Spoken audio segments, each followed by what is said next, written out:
WARUZIKO ikiganiro cya Radio Rwanda.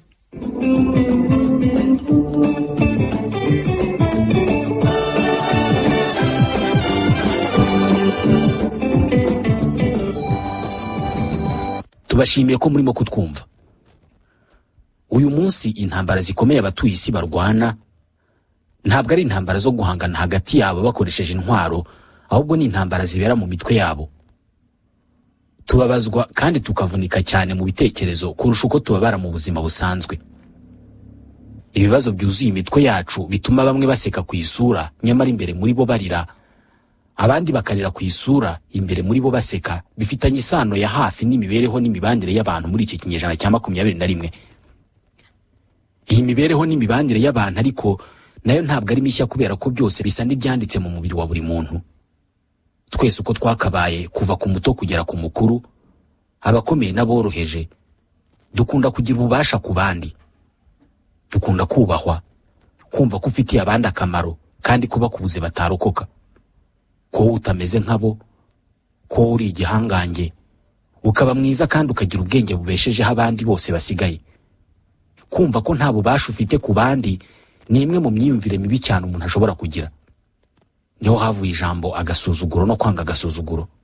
Buri wese muri twe aramutse ahawe ubushobozi yahitamo kugira ububasha ku bandi, atari ububasha bwo kubategeka gusa, ahubwo n'ububasha bwo kuba mwiza kubarusha, kugira ubutunzi bwinshi kubarusha, kugira ubwenge bwinshi kubarusha, kugira igikundiro kubarusha. Gusa ibi ngibi kubigeraho biravuna, bisaba igihe, bisaba kwihangana n'ubwenge bwo gusobanukirwa abandi. Iri jambo niryo riruta yandi yose mu mibanire. Kumenya abantu. Ndabasuhuje, nitwa Ismael MWANAFUNZI. Kujya mu rusengero tugiye kugereranya imyambaro yacu n'iy'abandi, gufata imyenda ngo tugure ibyo dukeneye ariko abandi badafite, kwigaragaza ku mbuga nkoranyambaga uko tutari, guhitamo inshuti dushingiye ku cyo tuzazikuraho gifatika aho gushingira ku buryo zituma twiyumva. Byose ni ibikorwa bigamije gushakisha ububasha ku bandi, ariko ntabwo ariyo nzira nziza yo kubigeraho. Niko umwanditsi Robert Greene abivuga. Robert Greene ni umwe mu banditsi beza bo muri iki gihe. Yandika ibitabo bivuga ku bubasha bw'abantu, uburyo bwo kureshya abantu ndetse n'imibanire muri rusange. Mu bitabo yanditse hari icyo yise 48 Laws of Power, amategeko 48 agenga ububasha n'ubutegetsi. Ni imyitwarire n'imigirire buri muntu wese ushaka kugira ububasha ku bandi no kubategeka akwiye kugira. Nibyo tugiye kuvugaho muri iki kiganiro. Aya mategeko ntabwo tuyakurikiranye uko akurikiranye mu gitabo, ahubwo twagiye duhitamo amwe muri yo. Turabana na Cogebanque. Mu rwego rwo korohereza abagenerwa bikorwa, Cogebanque yabegereje service za banki aho muri quartier mutuyemo. Umu agent wa Cogebanque ashobora kugufasha gufunguza konti yitwa Iteza Imbere, ntukatwa amafaranga yo kwicunga ya buri kwezi, kubitsa cyangwa kubikuza, kohereza no kwakira amafaranga ku bakiriya cyangwa se abatari abakiriya ba Cogebanque n'ibindi byinshi byose biri ku giciro cyo hasi cyane. Gana umu agent wa Cogebanque unyurwe na service zitandukaniro. Ku bindi bisobanuro ushobora guhamagara ku murongo utishyurwa 50 50.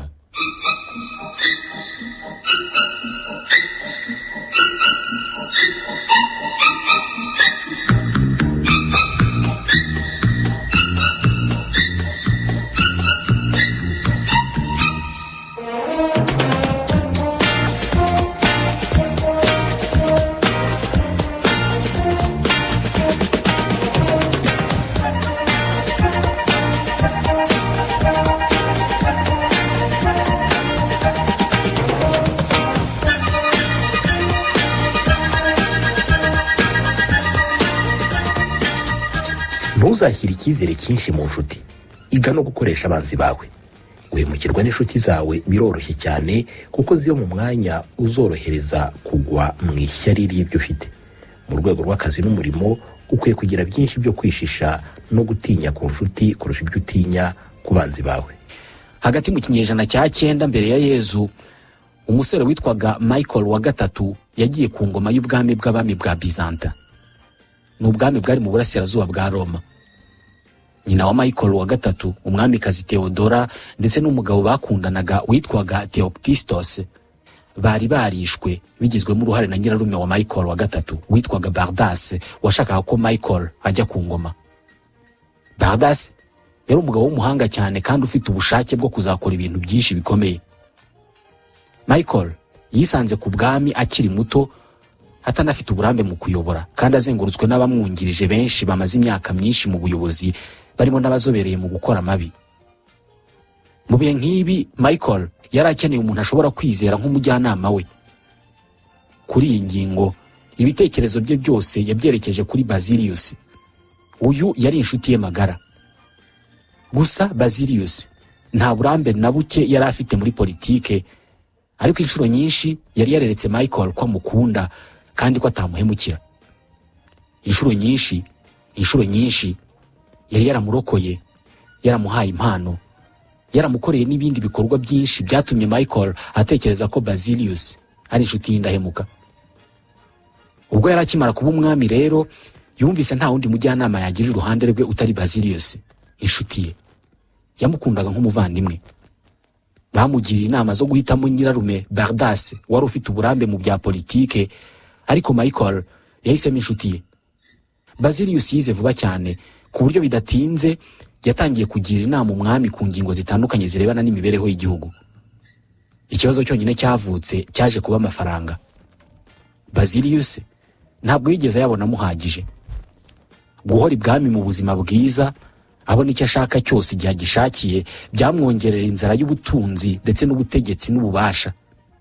Umwami Michael yamukubiye 3 umushahara, amwongerera ububasha ndetse anamushyingira umwe mu bagore be witwaga Eudoxie Angelina. Iki gihe nyirarume wa Michael, Bardas, yari umuyobozi w'ingabo. Muramwibuka, ni wa wundi wamufashije kujya ku ngoma, ariko Basilius yaje kugira Michael inama yo kwikiza Bardas, akamukura ku buyobozi bw'ingabo, amubwira ko Bardas afite byinshi ashaka kuzageraho birimo no kwica Michael ubwe, akaba ari umwami. Uko yagufashije kujya ku bwami, ni nako nawe azagukuraho akabwifatira. Niko Basilius yabwiye Michael. Basilius yashyize uburozi bwinshi mu matwi ya Michael kugera ubwo Michael yemeye kwica nyirarume Bardas. Ubwo bari mu masiganwa y'indogobe, Basilius yatangiriye Bardas rwagati mu bantu, amuteragura ibyuma kugeza apfuye. Bukeye asaba umwami Michael ko yasimbura Bardas ku buyobozi bw'ingabo, aho ashobora kugenzura ibintu byose mu gihugu, akarwanya abari bo bose bashobora kuzagira umugambi mubisha wo kugirira nabi umwami Michael. Umwami yarabimwemereye. Basilius ahita yisanga ububasha bwe n'ubukungu byarakuze cyane. Haciyeho imyaka mike, ubukungu mu gihugu bwaragabanutse, maze umwami Michael asaba Basilius kwishyura umwenda yari yarigeze gufata awugurije ibwami. Mu buryo bwamutunguye cyane kandi bukamubabaza, Basilius yanze kwishyura uwo mwenda. Iki gihe nibwo umwami Michael wa gatatu yakangutse, amenya ko Basilius yujuje abambari be mu gisirikare no muri sena, agwiza ubutunzi ku buryo yari asigaye afite ububasha buruta ubw'umwami Michael wa gatatu bwe. Nyuma y'ibyumweru bike, ubwo yari yarayanyoye inzoga nyinshi, umwami Michael yakangutse mu gitondo asanga agoswe n'abasirikare benshi. Basilius nawe yari ari aho ngaho yitegereza uburyo abo basirikare bateragura ibyuma Michael kugera avuye mu mwuka.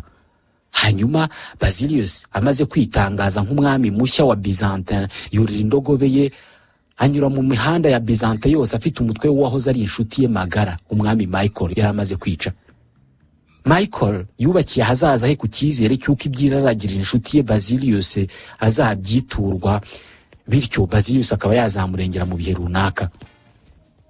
Mu buryo bworoshye kumva, birumvikana ko Basilius yari ari mu mwanya mwiza wo kuba yanapfira umwami Michael, kubera ko niwe yakeshaga byose: ubutunzi, ubutware, amashuri yize. Gusa Michael yamenye bitinze ko ariwe wiremeye uzamukuraho. Umwami Michael wa gatatu yari yaremereye inshuti ye Basilius kwegera ububasha n'ubutware bwe, akaburebesha amaso, bimusunikira mu kubwifuza. Ishyari. Umugabo washakaga byinshi buri gihe, umugabo wari warashatse buri kintu akakibona buri uko agishatse, umugabo wishimiye ubuntu yagiriwe, hanyuma bidatinze agakora ibyo benshi dukora mu bihe nk'ibi ngibi: kwibagirwa ineza twagiriwe, ahubwo tugatekereza ko ibyo twahawe byose twabikoreye. Yifashishije iyi nkuru, Robert Greene agaragaza uburyo ubushuti n'urukundo bituma benshi badatekereza ku nyungu zabo. ni bangahe batekereza ko bashobora kugambanirwa no guhemukirwa n'inshuti zabo? Ni ibisanzwe kwifuza kwifashisha inshuti zawe igihe ubikeneye. Ubuzima buragoye kandi inshuti zirabworoshya. Kubera iki wajya kwizera umuntu utazi kandi ufite inshuti? Ikibazo nuko inshuro nyinshi tuba tutazi inshuti zacu nkuko tubitekereza. Mu birebana n'umurimo, Robert Greene agira abantu cyane cyane abakoresha inama yo kurekera inshuti mu bushuti, hanyuma akazi kagaharirwa inzobere ndetse n'abazi by'akazi. Mu birebana n'akazi n'ubucuruzi, igihe umwanzi wawe afite ubumenyi ukeneye, ni ngombwa gushyira urwango ku ruhande ugakorana nawe. Umunyabwenge yungukira byinshi ku banzi be kurusha ibyo umuswa yungukira ku nshuti ze. Buri gihe ujye uvuga bike kurenza ibikenewe. Buri gihe iyo ugerageza kwigarurira abantu ukoresheje amagambo, ni kurushaho kugaragara nk'usanzwe, akaba ari nako utakaza ubushobozi bwo kugenzura ibyo uvuga. Uko uvuga byinshi niko hari amahirwe menshi y'uko uri buvuga ibintu biterekeranye bishobora no kugukoraho. Abantu benshi bamara igihe kinini bashaka kumenya icyo abandi batekereza. Kutavuga byinshi kwawe kuzakongerera ububasha kuri abo bantu. Nushobora kugenzura ibyo utangaza, uzunguka ububasha bwinshi ku bantu. Mu kinyejana cya 5 mu bwami bwa Roma hari umusirikare ukomeye cyane witwaga Marcus Coriolanus. Yari yararwanye intambara nyinshi muri icyo gihe, arokora umujyi wa Roma kugwa mu biganza by'abanzi. Kubera ko yiberaga ku rugamba, ntabwo abaturage benshi bari bamuzi, ntibari bazi isura ye. Byatumaga benshi bahora bumva ko hari umusirikare w'igihangange Roma yose ikesha kubaho kwayo, ariko nta muntu wari umuzi cyangwa se ngo yumve ijwi rye. Mu mwaka wa 454 mbere ya Yezu, Coriolanus yabonye ko igihe kigeze ngo akoreshe ubuhangange bwe n'ubutwara azwiho mu nyungu ze bwite za politike. Afata icyemezo cyo kwiyamamariza kuyobora umujyi wa Roma. Mu kwiyamamaza kuri uyu mwanya, abakandida bagombaga kugeza ijambo ku baturage. Ubwo igihe cyo kugeza ijambo kuri rubanda cyari kigeze, Coriolanus yaje imbere y'imbaga, ntiyagira amagambo menshi avuga, ahubwo abereka ibinyacumi by'inkovu zikomeye yakuye ku rugamba yamazeho imyaka irenga 17 arwanira umujyi wa Roma. Abantu bake mu bari aho nibo bonyine bakurikiye amagambo make yavuze. Bose bari bamaze kumutora mu mitima yabo, kubera ko babonaga ko ari intwari idashaka kuvuga amagambo menshi, ahubwo ishaka kugaragaza ibikorwa. Bari basanzwe bamuzi inkuru z'uko ari indwanyi ikomeye, maze aza no kubereka ko ari byo koko, abereka izo nkovu. Bose baramukunze. Kera kabaye umunsi w'itora warageze, maze Coriolanus aza aho amatora yaberaga, atandukanye n'uko yari yagaragaye mbere. Yaje arinzwe n'abasirikare benshi, yambaye imyambaro y'urugamba kandi aherekejwe n'abantu benshi bakomeye cyane barimo abategetsi n'abakire. Yari yaramaze kwizera ko yatowe. Ba bantu bari bararahiriye kuzamutora ndetse baramukunze urukundo rwinshi cyane, ntabwo bishimiye uko nguko yaje agaragara. Ntabwo yari akigaragara nk'umuntu bafitiye urukundo wamaze imyaka myinshi yari yibagiwe kubera kubarwanirira, ahubwo bamubonye nk'umunyacyubahiro ushaka kugaragaza ko aruta abandi bose bari aho. Mbere y'amatora noneho yafashe ijambo, avuga amagambo yuzuyemo kwerekana ko insinzi yamaze kuyibona. Agaragaza uburyo azazana ubukire muri uwo mujyi, agaragaza uburyo ari umuntu w'igihangange nta wundi mukandida wamwigezaho. Yasaga naho abwira abakomeye bari aho ngaho baje kumuherekeza, aho kubwira rubanda rwari rugiye kumutora. Yagaragaje uburyo ari intwari kubera ko yagiye ku rugamba akarwana intambara abatanye nawe badashobora no gutekereza.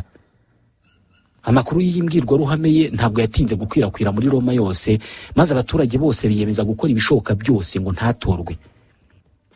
Niko byagenze koko, yaratsinzwe. Asubira ku rugamba arakaye cyane, avuga ko azihorera ku baturage bose batamutoye.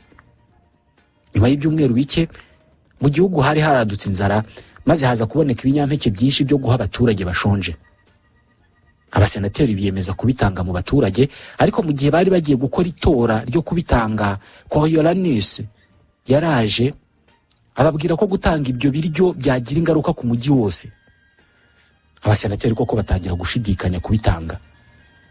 Ntiyagarukiye aho, kubera ko yanatangiye kugaragaza ko demokrasi atari imiyoborere myiza, ko ibintu byo kugendera ku butegetsi bw'abaturage aho bagomba no guhagararirwa mu butegetsi atari ikintu cyiza.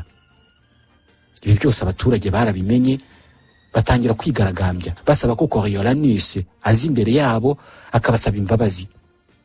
Yabanje kwanga kubikora, ariko kera kabaye arabyemera. aza imbere y'imbaga y'abaturage atangira kubabwira. Yatangiye avuga buhoro, ariko ko iminota yagendaga ishira yagendaga agira umujinya, agatangira kuvuga cyane, anavuga amagambo menshi mabi, azamura ijwi, yongeramo ibitutsi ndetse no kubishongoraho. Uko yavugaga irindi jambo niko umujinya we wazamukaga, ni nako umujinya w'abaturage nabo wazamukaga, batangira kumuvugiramo basakuza. Baje no kumucecekesha, banamukura imbere yabo, basaba ko yicwa. Ubutegetsi burabumvira, bumujyana ku manga, bamuhirikirayo, arapfa. Mbere ko yinjira mu bya politike ngo afungure umunwa we, Coriolanus yari intwari kandi yubashywe muri rubanda rwari ruzi ibikorwa bye byose kurusha uko rumuzi ubwe. We bari bamuziho ibintu bike mbere yuko afungura umunwa we. Yapfuye gufungura umunwa we gusa, avuga ijambo rya mbere, irya kabiri. Abagaragaje icyo atekereza, ubundi ubuhangange n'ubutwara abantu bari bamuziho urayoyoka. Twese tugira ibitekerezo bibi. Turamutse tuvuze ibyo dutekereza byose, nta wakongera gukunda undi. Amahirwe dufite nuko dufite ubundi bushobozi bwo kugira igaruriro mu kuvuga. Muri make, Coriolanus ntabwo yari uw'abantu batekerezaga ko yari we mbere yuko afungura umunwa. Ibyo yari yarakoze byose byari byiza kandi byari bihagije ngo bamukunde, ariko we nk'umuntu ntabwo yari mwiza. Byagaragajwe no gufungura umunwa wonyine, akavuga ibirenze ibyo yari akeneye kuvuga. Abantu bakeneye ibikorwa kurusha amagambo. Bashobora no guhindura imyumvire yabo kuri wowe, bagatangira kugukunda kandi batarashoboraga kugukunda, ariko kubera ko bakubonamo inyungu. Ibi ushobora kubirebera ku itungo ryitwa ingurube. Nta myaka myinshi irashira, iri tungo rirya cyane, aho riba hakanuka, abantu ntabwo barikundaga. Urugo rworoye ingurube rwabaga ruzwi, ndetse guturana n'umuntu woroye ingurube byari ikibazo gikomeye. Mwashoboraga gukora inama y'umudugudu mugasaba ko uwo muntu akuraho iyo ngurube cyangwa se wakimukana nayo. Nyuma yaho, umuntu yagize igitekerezo cyo korora ingurube ari nyinshi kandi akazorora kijyambere. Uwo muntu aba umukire, ndetse agaragaza uburyo ingurube imwe ikura vuba ikagurishwa amafaranga menshi, kandi kubera urukundo tugirira inyama, ingurube ntabwo zishobora kubura isoko. Benshi mu bahoze babona ingurube mu itungo rinuka cyane. Kuri Robert Greene, gufungura umunwa cyane bigutesha agaciro kandi byanakwica. Mu nyanja no mu biyaga habamo udusimba twitwa huître, abantu ndetse n'ibindi bikoko bikunda kurya. Huître ziba mu bikono nk'iby'ibinyamujongorerwa. Huître iyo zibonye ukwezi kuzuye, zifungura bya bikono byazo kuko zikunda kugerwaho n'urwo rumuri. Hari utundi dusimba tuba mu mazi natwo twitwa crabe. Crabe zikunda kurya huître, ariko ntabwo zagera ku nyama za huître kubera ko huître zikunda kuba zifungiranye muri ibyo bikono byazo. Utwo dusimba twitwa crabe rero ducunga huître zafunguye ibyo bikono zirimo kwakira urumuri rw'ukwezi, maze tukanaga kabuye muri cya gikono nticyongere kwifunga. Utwo dusimba tukarya izo nyama za huître.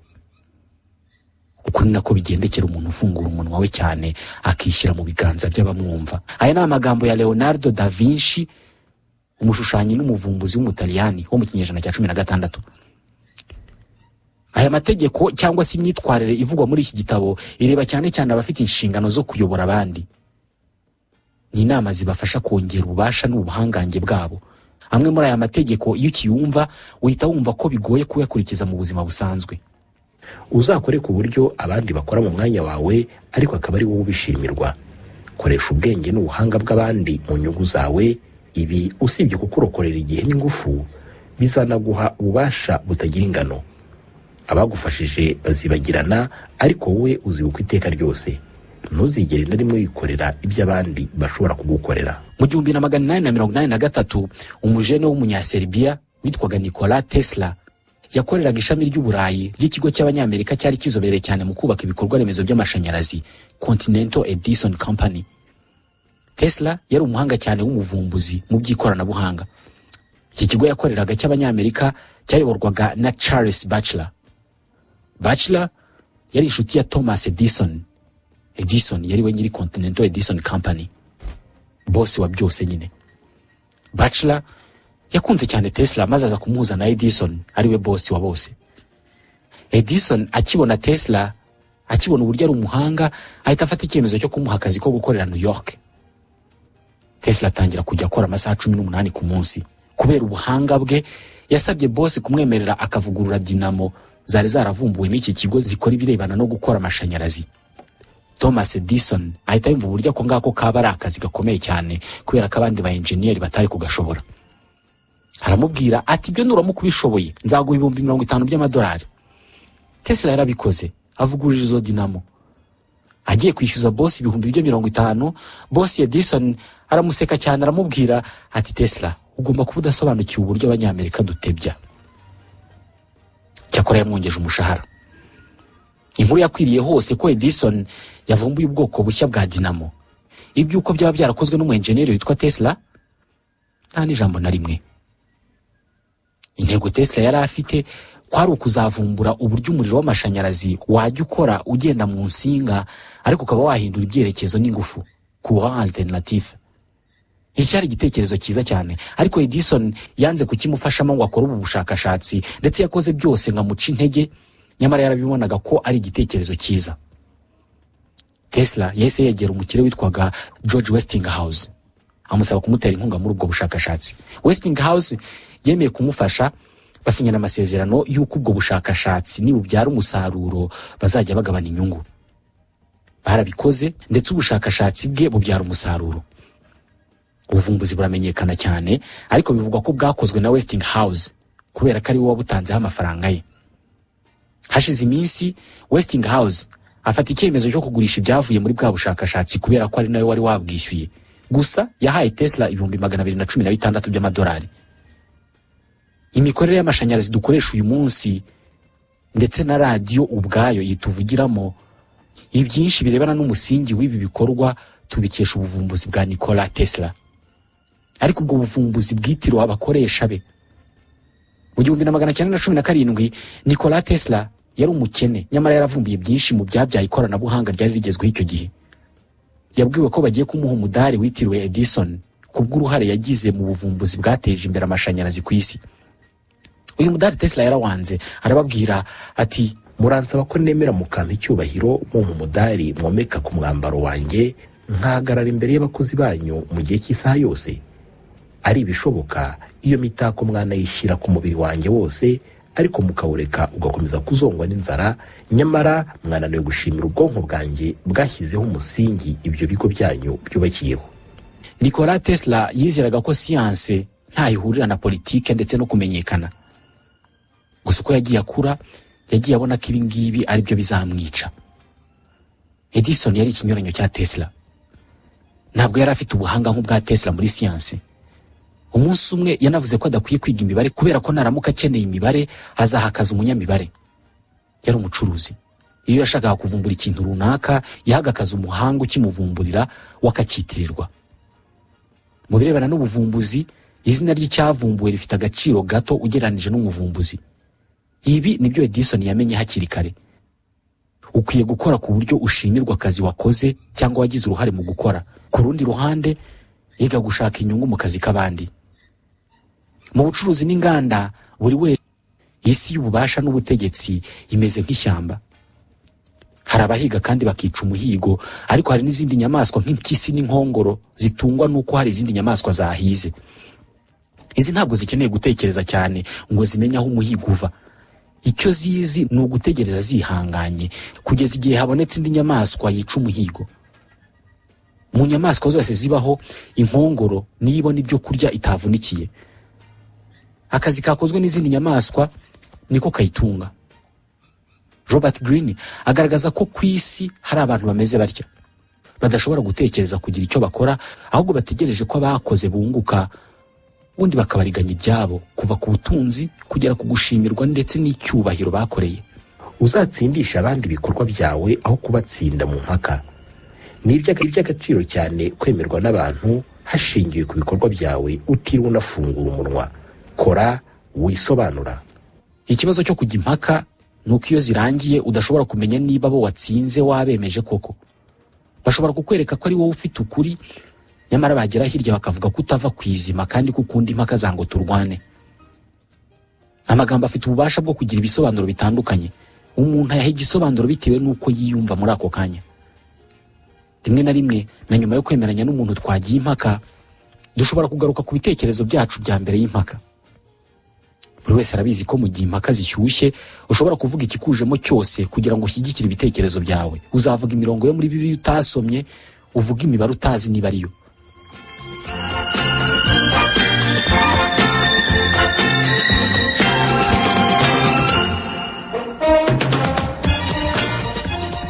Uzige guhora ufite abantu bagukeneye. Ni irindi tegeko. Kugira ngo ugumane ubwigenge bwawe, uzaharanire ko abantu bahora bagukeneye. Uko ugira abantu bakubakiyeho imibereho yabo, niko ubwigenge bwawe bwiyongera. Reka abantu bagushingireho ibyishimo byabo n'ubukungu bwabo. Ntuzabigishe byinshi kugira ngo batazabaho udahari. Mu myaka ya kera cyane, hari umusirikare w'indwanyi ikomeye cyane w'umucanshuro warwaniye umujyi wa Siena mu Butaliyani. Yari yarabarwaniye intambara nyinshi, arinda umujyi wabo kwigarurirwa n'abanzi. Izi ntambara kera kabaye zaje kurangira, amahoro aragaruka. Abaturage baratekana. Uwo murwanyi w'intwari nawe asigara aho ngaho nta kintu afite cyo gukora kubera ko intambara yari yararangiye. Gusa abaturage bari bakimufite ku mutima kubera uburyo yabarokoye. Babuze icyo bamwitura. Ntangano yari hari y'amafaranga bashoboraga kumuha yangana n'uburyo yitanze. Yewe nta nubwo bashoboraga kumutora ngo abayobore, ariko umwe muri abo baturage yaje kugira igitekerezo cy'uko bamwica bakajya bamufata nk'umutagatifu wabitangiye. Icyo gitekerezo bose bagihurijeho, maze koko baramwica bamugira umutagatifu. Niyo nyiturano bamuhaye.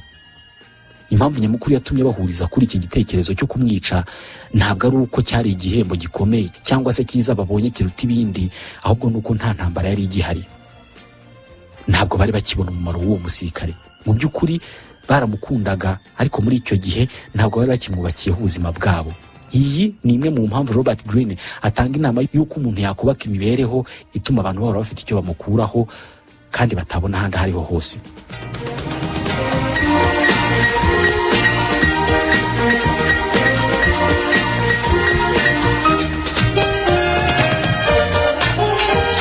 Ni amategeko 48 agaragaza ibyo buri muntu yagakoze niba ashaka kuba imbere y'abandi cyangwa se kuyobokwa na benshi. Ni ingingo tuzakomeza kuvugaho no mu bindi biganiro bizaza. Dusoreje iki kiganiro tubashimira kuba mukurikira. Nitwa Ismael MWANAFUNZI. Ndabashimiye.